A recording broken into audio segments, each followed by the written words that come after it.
As on today अगर मैं देखूं तो पॉजिटिविटी रेट 14% आ चुका है और मरीजों की संख्या,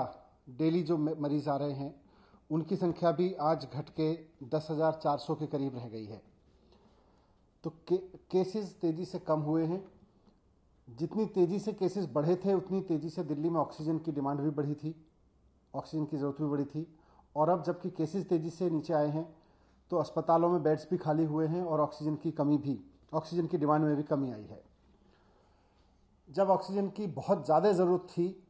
तो हमने कैलकुलेशन करके देखा था कि उस समय के हिसाब से हमको 700 मीट्रिक टन ऑक्सीजन की ज़रूरत थी। Number of patients, number of cases in hospitals, bed occupancy, सबको कैलकुलेट करते हुए हमें 700 मीट्रिक टन की ज़रूरत थी। उस वक्त हमने केंद्र सरकार से भी रिक्वेस्ट किया था, माननीय अदालत ने भी इसमें मदद की और केंद्र सरकार के सहयोग से और कोर्ट के सहयोग से दिल्ली को 700 मीट्रिक टन तो एक ही दिन मिली, लेकिन ऑक्सीजन पर्याप्त मात्रा में मिलनी शुरू हुई, जिसकी वजह से एसओएस भी कम हुए हॉस्पिटल से आने। और आज पिछले 24 या 48 घंटे में बामुश्किल किसी हॉस्पिटल से एक आध जगह से एसओएस आता है कि उसके यहाँ ऑक्सीजन की ज़रूरत है या ऑक्सीजन की कमी पड़ रही है और उसको तुरंत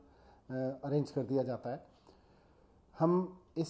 संकट के समय में पूरे सहयोग के लिए केंद्र सरकार का भी धन्यवाद करते हैं, माननीय सुप्रीम कोर्ट, माननीय हाई कोर्ट का भी धन्यवाद करते हैं कि उन्होंने संकट के समय में दिल्ली के लोगों की खूब आगे आके मदद की और उसकी वजह से हज़ारों जानें समय रहते बचाई जा सकीं। आज हमने फिर से सारी चीज़ों को कैलकुलेट किया है और हमने ये देखा है कि दिल्ली में बेड ऑक्यूपेंसी और मौजूदा केसेस को देखते हुए, मौजूदा एडमिटेड पेशेंट्स को देखते हुए दिल्ली में ऑक्सीजन की ज़रूरत अब 582 मीट्रिक टन रह गई है। तो आज हमने केंद्र सरकार को चिट्ठी लिखी है कि 700 की जगह अब दिल्ली का काम 582 मीट्रिक टन में चल जाएगा और हमें जो एक्स्ट्रा ऑक्सीजन मिल रही है इससे ऊपर, जो दिल्ली का कोटा 590 है उससे ऊपर मिल रही है, उसमें से एक बड़ा हिस्सा अब अन्य राज्यों को, ज़रूरतमंद राज्यों को दिया जा सकता है। एक जिम्मेदार सरकार होने के नाते हमने केंद्र सरकार को इन्फॉर्म कर दिया है।